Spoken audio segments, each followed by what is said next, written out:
നമസ്കാരം, മഹാന്മാ ന്യൂസിലേക്ക് സ്വാഗതം. മുരളിക്ക് തടയിടാൻ പ്രിയങ്കയെ ഇറക്കാൻ നീക്കം. സതീശൻ വേണുഗോപാൽ കൂട്ടുകെട്ടിന്റെ കളികൾ. ലീഗിന്റെ രാജ്യസഭാ സീറ്റ് തട്ടിയെടുക്കാനും ശ്രമങ്ങൾ. ലോക്സഭാ തെരഞ്ഞെടുപ്പിൽ തൃശൂർ നിയോജക മണ്ഡലത്തിൽ നിന്നും പരാജയം ഏറ്റുവാങ്ങിയ കോൺഗ്രസിന്റെ മുതിർന്ന നേതാവ് മുരളീധരനെ വീണ്ടും തളയ്ക്കാൻ ശ്രമങ്ങൾ നടക്കുന്നതായി അറിയുന്നു. വിജയം ഉറപ്പായിരുന്ന വടകര മണ്ഡലത്തിൽ നിന്നും മാറ്റി തൃശൂരിൽ സ്ഥാനാർത്ഥിയാക്കി മുരളീധരനെ തോൽവിയുടെ കണ്ണീര് കുടിപ്പിച്ച പ്രതിപക്ഷ നേതാവ് VD. Satheesan, AICC secretary Venugopal എന്നീ രണ്ടു നേതാക്കളാണ് വീണ്ടും മുരളീധരനെതിരായ ചരടുവലികൾ നടത്തുന്നത്. തൃശൂരിൽ ബലിയാടായ മുരളീധരന്റെ ഫലം പുറത്തു വന്നപ്പോൾ തോൽവി മൂലം താൻ സജീവ രാഷ്ട്രീയത്തിൽ നിന്നും വിടുന്നു എന്നാണ് ആദ്യം പ്രതികരിച്ചത്. മുരളീധരന്റെ ഈ പ്രതികരണം പുറത്തു വന്നതോടുകൂടി കോൺഗ്രസ് പാർട്ടിയിലെ മുതിർന്ന പല നേതാക്കളും മുരളീധരന് ഒപ്പം ചേർന്നുകൊണ്ട് മുന്നോട്ട് നീങ്ങുന്ന കാഴ്ചയാണ് പിന്നെ ഉണ്ടായത്. മുരളീധരൻ കോൺഗ്രസ് നേതൃനിരയിൽ പ്രതിപക്ഷ നേതാവിൻ്റെയും മറ്റ് പ്രവർത്തനങ്ങളെ പലപ്പോഴും വെല്ലുവിളിച്ചതോടുകൂടി മുരളീധരൻ സതീശൻ സംഘത്തിൻ്റെ കണ്ണിലെ കരടായി മാറി. വയനാട് മണ്ഡലത്തിലും ഉത്തർപ്രദേശിലെ റായ്ബറേലിയിൽ മത്സരിച്ച കോൺഗ്രസ് നേതാവ് രാഹുൽ ഗാന്ധി വയനാട് മണ്ഡലം ഒഴിയുന്ന കാര്യത്തിൽ ഏതാണ്ട് തീരുമാനമെടുത്തതായിട്ടാണ് അറിയുന്നത്. രാഹുൽ ഗാന്ധി രാജിവെക്കുന്ന ഈ മണ്ഡലത്തിൽ ഉടൻ തന്നെ ഉപതെരഞ്ഞെടുപ്പ് ഉണ്ടാകും. ഇവിടെ തൃശ്ശൂരിൽ പരാജയപ്പെട്ട മുരളീധരനെ സ്ഥാനാർത്ഥിയാക്കണമെന്ന ആവശ്യം പല കോണുകളിൽ നിന്നും ഇതിനകം തന്നെ ഉയർന്നു വന്നു കഴിഞ്ഞു. എന്നാൽ മുരളീധരൻ വീണ്ടും ശക്തനാകുന്നത് പ്രതിപക്ഷ നേതാവ് വി.ഡി. സതീശന് ഇഷ്ടപ്പെടുന്ന കാര്യവുമല്ല.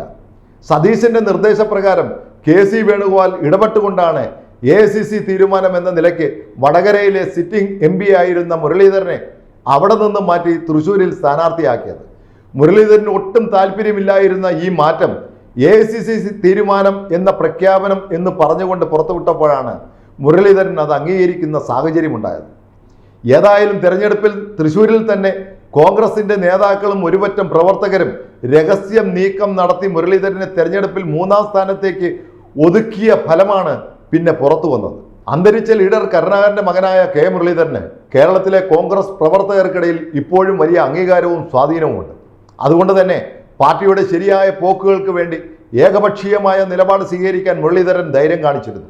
സതീശനെ പ്രതിപക്ഷ നേതാവായി തെരഞ്ഞെടുത്ത ശേഷം KPCC പ്രസിഡന്റ് സുധാകരനും സതീശനും ഒരുമിച്ച് നിന്നുകൊണ്ട് യാതൊരു കൂടിയാലോചനയുമില്ലാതെ ഏകപക്ഷീയമായ തീരുമാനങ്ങൾ പ്രഖ്യാപിക്കുന്ന സ്ഥിതി വന്നപ്പോൾ അതിന് ശക്തമായി എതിർത്തിരുന്ന ആളായിരുന്നു മുരളീധരൻ. ഈ എതിർപ്പിന്റെ പേരിൽ സതീശൻ മുരളീധരനെ ശത്രുവായി കാണുകയും ചെയ്തിരുന്നു. ഇതിൻ്റെയൊക്കെ അവസാന ഫലമാണ് ലോക്സഭാ തെരഞ്ഞെടുപ്പിലെ മണ്ഡലം മാറ്റത്തിലൂടെ പ്രകടമാക്കിയത്. ഇപ്പോഴും രാഹുൽ ഗാന്ധി രാജിവെക്കുന്ന ഒഴിവ് വരുന്ന ഉപതെരഞ്ഞെടുപ്പിൽ വയനാട് മണ്ഡലത്തിൽ മുരളീധരൻ സ്ഥാനാർത്ഥിയായാൽ നല്ല ഭൂരിപക്ഷത്തിൽ ജയിക്കുമെന്ന കാര്യം ഉറപ്പാണ്. അതുകൊണ്ട് തന്നെ അതിന് തടയിടാൻ പ്രതിപക്ഷ നേതാവ് സതീശനും KC വേണുഗോപാലും ഇപ്പോൾ തന്നെ നീക്കങ്ങൾ നടത്തിക്കൊണ്ടിരിക്കുന്നതായാണ് അറിയുന്നത്. തെരഞ്ഞെടുപ്പ് പ്രചരണ അവസരങ്ങളിൽ രാഹുൽ ഗാന്ധിയോടൊപ്പം വയനാട് മണ്ഡലത്തിൽ നിറഞ്ഞു നിന്ന നേതാവാണ് സഹോദരി കൂടിയായ പ്രിയങ്ക ഗാന്ധി. വയനാട്ടിൽ ജനങ്ങൾ ഏറെ ഇഷ്ടപ്പെടുന്ന ഒരു നേതാവെന്ന നിലയിൽ പ്രിയങ്ക ഗാന്ധി തന്നെ അവിടെ സ്ഥാനാർത്ഥിയാകണമെന്ന വാദം ഉന്നയിച്ചുകൊണ്ടാണ് സതീശനും വേണുഗോപാലും മുരളിക്ക് തടയിടാൻ നീക്കങ്ങൾ നടത്തുന്നത്. ഈ നീക്കം നടന്നില്ല എങ്കിൽ മറ്റൊരു അടവ് പ്രയോഗിക്കാനും ഈ രണ്ട് നേതാക്കളും ആലോചിക്കുന്നുമുണ്ട്. കേരളത്തിൽ ഒഴിവ് വരുന്ന രാജ്യസഭാ സീറ്റ് മുസ്ലിം ലീഗിന് നൽകുമെന്ന ധാരണ തെരഞ്ഞെടുപ്പിന് മുൻപ് UDF ഉണ്ടായതാണ്. ആ കരാർ മാറ്റിക്കൊണ്ട് വയനാട് മണ്ഡലം മുസ്ലിം ലീഗിന് നൽകി രാജ്യസഭാ സീറ്റ് കോൺഗ്രസിന് തിരിച്ചെടുക്കുവാൻ കഴിയുക എന്ന തന്ത്രമാണ് സതീശനും വേണുഗോപാലൻ സംഘം മുന്നോട്ട് വയ്ക്കുന്ന മറ്റൊരാശയം. ഈ നിർദ്ദേശം മുസ്ലിം ലീഗിലെ ചില നേതാക്കൾ ആഗ്രഹിക്കുന്ന കാര്യവുമാണ്. വയനാട് മണ്ഡലത്തിൽ ഭൂരിപക്ഷം വോട്ടർമാരും ലീഗിൻ്റെ അനുഭാവികളാണ്. ലീഗ് എന്ന പാർട്ടിയുടെ ഒറ്റക്കെട്ടായ പ്രവർത്തനങ്ങളാണ് രാഹുൽ ഗാന്ധിക്ക് ലക്ഷങ്ങളുടെ ഭൂരിപക്ഷം ഉണ്ടാക്കി കൊടുത്തത്. ഈ സീറ്റ് തങ്ങൾക്ക് സ്വന്തമാക്കാൻ കഴിഞ്ഞാൽ ഭാവിയിൽ വയനാട് മണ്ഡലം ലീഗ് പാർട്ടിയുടെ കുത്തകയായി കയ്യിലിരിക്കുമെന്ന കണക്കുകൂട്ടലാണ് കുഞ്ഞാലിക്കുട്ടി അടക്കമുള്ള ലീഗ് നേതാക്കൾ നടത്തിക്കൊണ്ടിരിക്കുന്നത്. അതുകൊണ്ട് തന്നെ വയനാട് ഉപതെരഞ്ഞെടുപ്പിൽ സീറ്റ് മുസ്ലിം ലീഗിന് നൽകുവാൻ കോൺഗ്രസ് തയ്യാറായാൽ ലീഗ് രണ്ട് കൈയും നീട്ടി ആ സീറ്റ് സ്വന്തമാക്കുമെന്ന കാര്യം ഉറപ്പാണ്. ഈ നീക്കമാണ് സതീശനും വേണുഗോപാലും പ്ലാൻ ചെയ്ത് നടത്തിക്കൊണ്ടിരിക്കുന്നത്. ഇതിന് പിന്നിൽ K. മുരളീധരന് ഭാവിയിൽ മുന്നോട്ട് പോകാനുള്ള വഴികൾ തടയുക എന്നതാണ് ഏക ലക്ഷ്യം.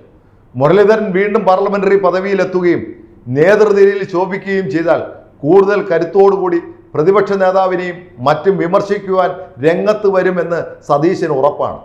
അതുകൊണ്ട് തന്നെ മുരളീധരനെ ഒതുക്കി നിർത്തുക എന്ന ഒറ്റ ലക്ഷ്യത്തോടു കൂടി KC വേണുഗോപാലിന് ഒപ്പം നിന്ന് സതീശൻ കളികൾ നടത്തുന്നത്. എന്നാൽ ഈ നീക്കത്തിൻ്റെ അവസാന ഫലം കേരളത്തിലെ കോൺഗ്രസ് പാർട്ടിയുടെ സാധാരണ പ്രവർത്തകർക്കിടയിൽ മുരളീധരൻ എന്ന നേതാവിൻ്റെ പ്രാധാന്യം ഉയർന്നുകൊണ്ടിരിക്കുമെന്ന കാര്യത്തിൽ സംശയമില്ല. നന്ദി.